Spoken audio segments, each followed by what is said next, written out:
Үндэсний статистикийн хороо нь өмчийн бүх хэлбэрийн аж ахуйн нэгж байгууллагуудаас санхүүгийн дэлгэрэнгүй мэдээллийг жилбэр цуглуулдаг.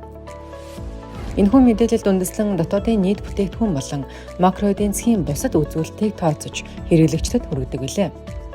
Өөрөөр хэлбэл Монгол Улсын эдийн засгийн хөгжлийн явцыг тодорхойлж, альва бодлого шийдвэрийн хэрэгжилтийг хянаж үнэлэхэд ашиглах суурь мэдээлэл болгороо чухал ач холбогдолтой.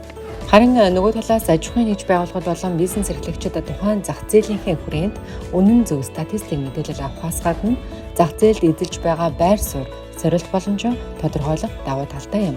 Мөн бизнесүүд ирээдүйн чиг хандлагаа тодорхойлж, хөрөнгө оруулалт болон үйл ажиллагааны хүрээнд хэтийн төлөвлөгөөгөө боловсруулахад нэгэн шаардлагатай статистик мэдээлэл болдог. Энэ хүрээнд аж ахуйн нэгж байгууллагуудыг үйл ажиллагааны дэлгэрэнгүй мэдээ тайлангаа Харьяа аймаг дүүргийн статистикийн хэлцтэй илгээхийг уриалж байна. Үндэсний статистикийн хороо.